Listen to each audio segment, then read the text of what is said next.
मंचली 1973 की Hindi romantic drama film है जो राज नावेता द्वारा निर्मित है और निर्देशित है, जिसमें संजीव कुमार, लीना चांदवाकरा, नजीमा और निरूपा रॉय ने अभिनय किया है। टाइटल ट्रैक बहुत ही आकर्षक और लोकप्रिय था। यह कॉमेडी मुख्य भूमिका में संजीव कुमार के साथ सबसे प्रसिद्ध फिल्मों में से एक थी। संगीत निर्देशक लक्ष्मीकांत प्यारेलाल थे। इस फिल्म की कहानी सत्येंद्र शरद के उपन्यासी स्वयंवर पर आधारित थी। नायक किस प्रकार लड़की को लुभाता है, इसमें दूता को वश में करने की झलक मिलती है। कहानी एक अमीर बिगड़ेला लड़की लीना के बारे में है जो शादी नहीं करना चाहती है और किराए पर पति रखती है। वह अपने चचा और चची के साथ रहती है जो उनके दिवंगत पिता की वसीयत के प्रावधानों के अनुसार शादी होने तक उसके अमीर अभिभावक है।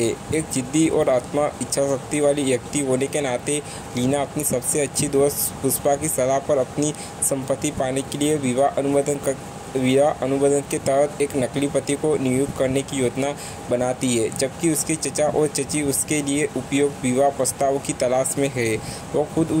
वह खुद कुछ मौद्रिक लाभ के लिए नकली विवाह अनुबंधन में शामिल होने के लिए इच्छुक एक योग्य स्नातक के लिए अखबार में एक विज्ञापन देती है।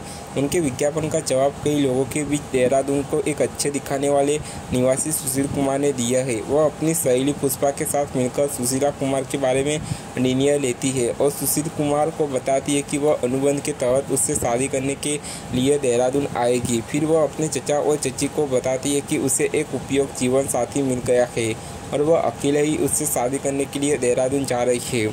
चचा और चची बहुत परेशान है, लेकिन चूंकि चचा के मन में उसके लिए एक नरम कोना है, इसलिए वह अपने आशीर्वाद से उसे यात्रा के लिए कुछ पैसे देते हैं। देहरादून पहुंचने पर वह स्टेशन पर सुशील कुमार से मिलती है, लेकिन उसे अप्रिय दिखने पर उसे दूर जाने तक छिपने का फैसला करती है, इसलिए उसे बिल्कुल नहीं मिलती है। इसमें उसकी मदद करने वाला एक स्ट्रीट स्मार्ट युवक चाहता है कि वह यह नकली पति को नौकरी पर रखने के लिए आई है।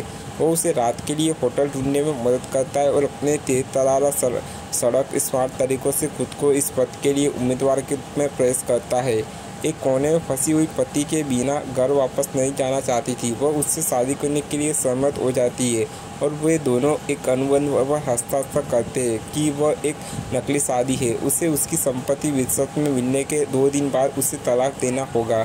उसके घर पहुंचने पर उसे आश्चर्य हुआ है। उसके चचा और चची उसके पति सुशील कुमार के रूप में पेश किए गए हैं और उसे बहुत अच्छी तरह से मानते थे। वह पुष्पा सहित उसके सभी दोस्तों का दिल जीतने में भी सक्षम है।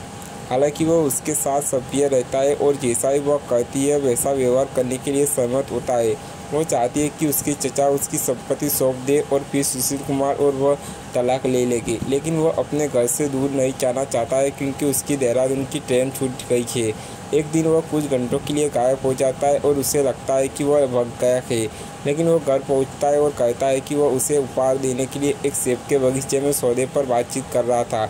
उसकी चालाक जवाबों से वो परेशान हो जाती है और वह उसे बगीचे का सौदा निपटाने के लिए कुछ गुंडों के साथ भेजती है।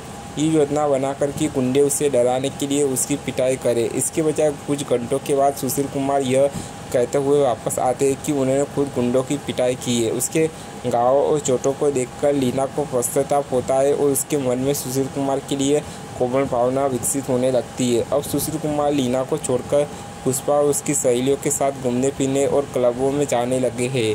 लीना को पुष्पा से ईर्ष्या होने लगती है और सुशील कुमार को लेकर उनका झगड़ा हो जाता है। उसके घर पर 2 दिन जबरदस्ती रहने के बाद सुशील कुमार कहते हैं कि वह हमेशा के लिए यहाँ रह सकते हैं और किराए पर पति व्यवसाय शुरू कर सकते हैं क्योंकि उनके सभी दोस्त उन्हें पसंद करते हैं।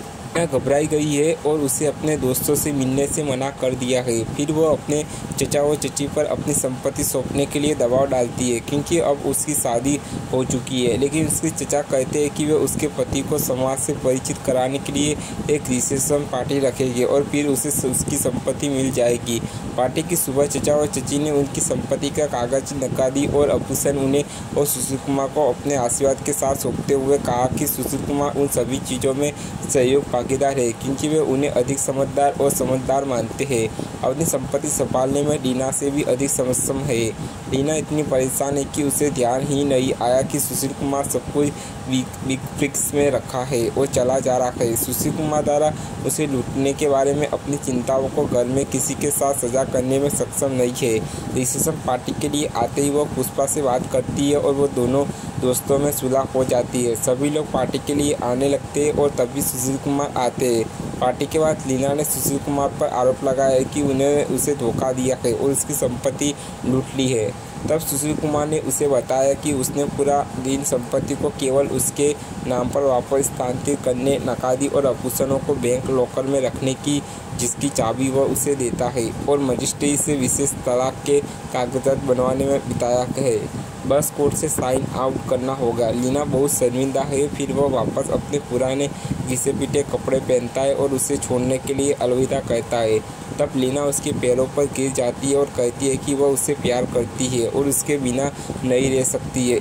इस पर वह कहता है कि वह कभी भी अपनी पत्नी के पैसों पर नहीं रहेगा, और अगर वह उससे प्यार करती है तो उसे उसके घर में गरीबी में रहना होगा। जैसे ही वह इसके लिए सहमत होती है, पुष्पा और असली सुशील कुमार अंदर आते हैं। लीना हैरान और चकित हो जाती है, लेकिन पुष्पा सुशील कुमार की नकली दाढ़ी को पकड़ फाड़ देती है और उसे बताती है कि देहरादून स्टेशन पर उसे डराने के लिए सुशील कुमार के फेस में उसका मंगेतर ही था। वास्तव में वह असली सुशील कुमार का प्रबंधक था, जो कि किराए का पति है, जो देहरादून का एक बहुत अमीर जमींदार है। असली सुशील कुमार तब लीना से कहता है कि वह उससे प्यार करता है और वो हमेशा खुशी से रहते हैं।